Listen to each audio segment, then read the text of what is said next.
இயேசு கிறிஸ்து அவர்கள் மீது பரிவு கொள்வதை நாம் பார்க்கின்றோம். இந்த மக்கள் 3 நாட்களாக நம்மோடு இருக்கிறார்கள். உண்ணுவதற்கு அவரிடம் என்ன இருக்கிறது என்று தெரியவில்லை. அவர்கள் நாம் பட்டினியாக அனுப்பி வைக்க முடியாது. ஒருவேளை அப்படி அனுப்பி வைக்கின்ற வழியிலே அவர்கள் சோர்ந்து போகலாம்.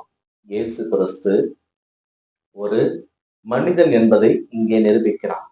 கடவுள் அவர்கள் மீது பரிவு கொள்கின்றார்.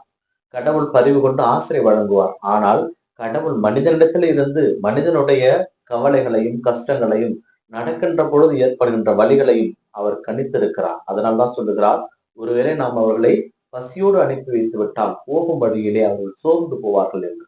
இந்த கடவுள் தான் அந்த மக்கள் பழைய ஏற்பாட்டிலே எசாயா இறைவாக்கினர் கூறிய நாங்கள் எதிர்பார்த்து காத்து கொண்டிருந்த மீட்பர் இவரே.